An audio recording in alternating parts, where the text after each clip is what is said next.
deprive you of your right to dancing. It is a privilege for me to speak to you about the problems my country is going through in the context of a world revolution. You know, because rightly so, Swaziland is inspired by what happened in Tunisia, you know, and indeed what happened in Egypt. What is happening in Libya right now. I'll be very, very brief, as I've said. The context is that we are a former British protectorate. You know, we belong to the Commonwealth, as does Canada.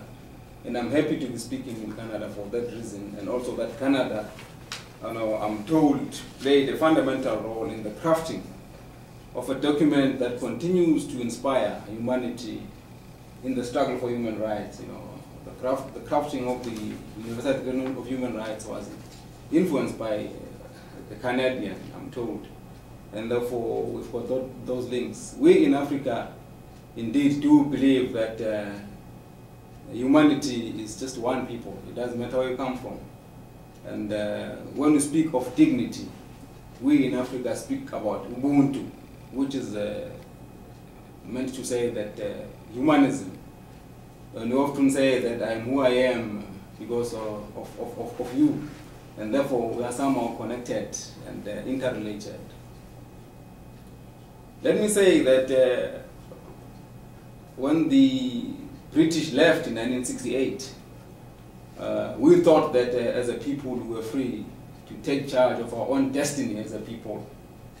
But I think we were wrong, because 5 years down the line, His Majesty the King Sobhuza II, who is the father of the current king, you know, unlawfully repealed the independent constitution and usurped all powers of government and became the supreme authority. In his own words, he said that he is assuming all executive, legislative, and judicial powers. So we then saw a concentration of power, not in a few, but in one person, His Majesty the King. That was on April 12, 1973.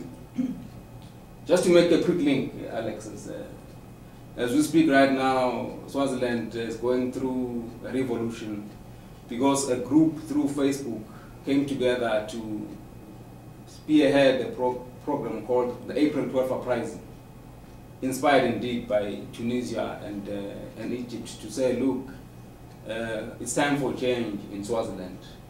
And as my colleague has said, that right now people have been, you know, targeted, arrested, you know, and both in police custody. In South Africa, there was a concept called house arrest, and some of them are being kept under house arrest.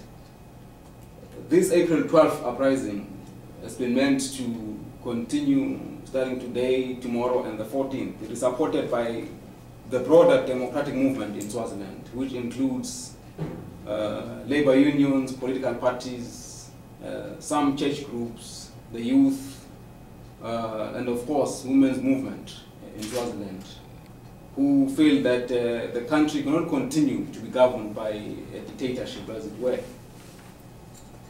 Now, I will quickly say that the similarities between Tunisia, Egypt, Libya, and Swaziland is basically, you know, one issue can be summarized in one simple sentence.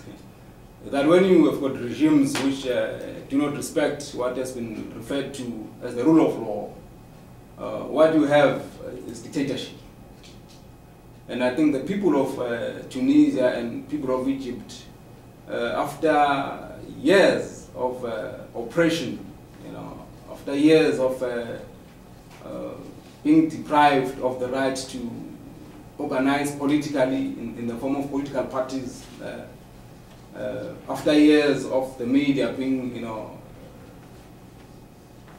attacked by government and being made not to report about abuses of human rights by the regimes, they resolved that this could not continue anymore. And therefore, my country is similar to that in the absence of a rule of law. As I've said, that His Majesty usurped the powers of the king. In 1986, the current king took over, and the first thing that he did was to reaffirm, that the king, as head of state, enjoys supreme power through, what he said, Swazi law and custom. Swazi law and custom is a very nebulous, concept. He continues to say that the people must be governed through customary practices which are not defined, but they are manipulated by the monarchy. And they use that, in our view, with the combination of manipulating religion. We claim to be a Christian country, and they manipulate that to stay in power.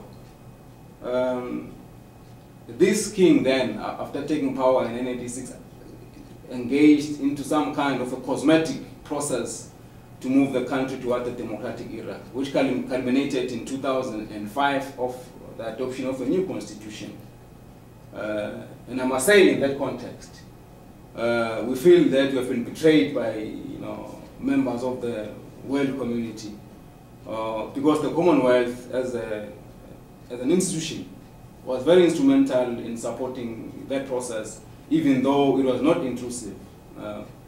The United Nations, through its structures in Swaziland, supported the process, knowing that organized groupings were not allowed to participate.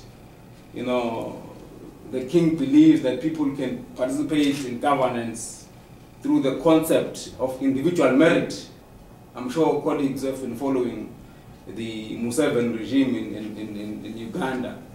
He was using that to keep himself in power, saying that people can participate in government through an individual merit concept. It means that political parties, organized formations, that the church, the labor, has no say in how the country is managed. That system was therefore entrenched by Section 79 of the 2005 Constitution, which is the foundation, for the Swazi governance. Let me say that the perpetuation of oppression, through laws, was at the height in 2008 when the world engaged in the war against terror. After 9/11 in the United States, and the government of my country put in place a law to fight the perceived terrorists. And the terrorists were nobody else but people who were pushing for change in Swaziland. One of those who became the first victims was the People's United Democratic Movement, which is one of the founding main groups in Swaziland, founded in 1986 to say the country must move towards democracy. We have had one victim who died in prison in 2009 after being arrested on Workers' Day, and the government told us then that the person hanged himself. In our view, that kind of tactics was borrowed from South Africa. I think that's the context under which Swaziland has been governed over the years. I've made the link between April 12, 1973 and the current situation that my colleague has referred to as I wind up. Because of maybe the failure of getting support to pressurize the king to engage in a process that would transform the country into a democracy, it is for that that the labor movement and the political parties and everybody has said it's time for a revolution. Let me say that the main demand resulting from all this problem started on March 18th when the labor unions demanded that this government must resign. They put it so mind that they said this government must resign because the economy of the country has been crippled. When the IMF went to Swaziland in February, they suggested that to help the country go through the economic problems it was facing, there must be 10% cut of salaries, and then 7,000 members of the public service must be retrenched. And in a country that is so poor, poverty levels are so high, HIV/AIDS is very high. You know, you retrain 7,000 people, you cut out 10% of this. How are they going to sustain themselves? People said, look, that's not the solution. You know, we know that the problem, you know, is not that the country is poor, but the problem is mismanagement and misgovernment. And therefore, hence the demand for the government to resign.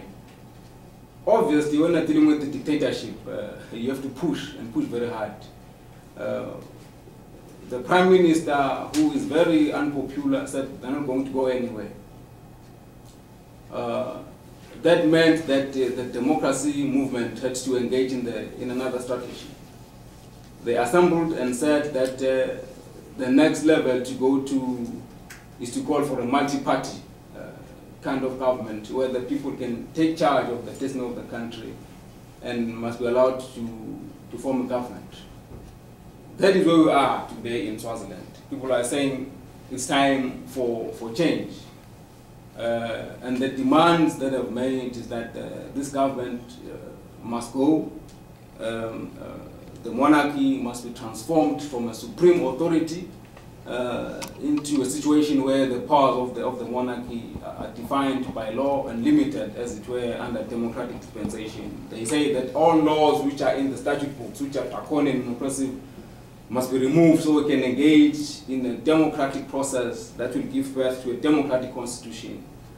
They are saying that since the ban of political parties in 1973 to date, government must unban all political parties, followed by the return of all people who have left the country to live in exile because of harassment, you know, torture, and all forms of intimidation. Obviously, that will mean that you must have an interim government. They are therefore saying that there must be some agreement on how the country will be managed in the interim. So we need to agree on some kind of an interim government. Whilst that is happening, you need to have an inclusive process to craft a democratic constitution for the country, which will be informed by an agreed time frame, whether 2 years or 3 years or 4 years, depending what the parties are going to be saying in the negotiations. Of course, that will require the involvement again of the international community in the form of Amnesty International, with the work they've done over the years with regard to the abuse of human rights, to make sure that the process is observed and underwritten by credible international players as would be appropriate. The result of that would ultimately be the creation of a democratic, people-driven, government. Let me say in winding up, because I believe that you need to engage in some form of dialogue. I'm not professing to be Mr. Know-all. I mean, I'm just teasing your mind on the issues. Right now, people are saying, look, struggles everywhere cannot be left to the people on the ground. People need to be supported, from across the globe. And I'm happy that, as Alexis has pointed out, Amnesty International has issued a statement to say, the environment that exists now in Swaziland is not conducive for human rights. And government must engage with those people whom it perceives to be enemies of the state. And it is my appeal, therefore, tonight to you, colleagues and comrades, that whatever you can do to support the people of Swaziland, from far afield, will be welcome. I am motivated to say that those who have gone before us in the struggle for human rights and human dignity in the world have said, in the words of Martin Luther King, that injustice anywhere is a threat to justice everywhere. We're inspired by those words. And therefore, I want to thank you for giving me a chance to speak with you. And I'll hand it over to Mr. Alexis here, who's going to direct the proceedings henceforth. Thank you very much. Thank you very much. All modesty aside on the part of Thulani, I think it is fair to say that he knows well of what he speaks, as he is still facing charges under the Sedition and Subversive Activities Act, brought by the authorities against him for simply exercising his freedom of expression. So what we'd like to do now, though, is open it up to questions and hopefully even get into some kind of dialogue if people are interested. So we're just wondering if anybody has any burning questions that they'd like to address to Thulani. Go ahead.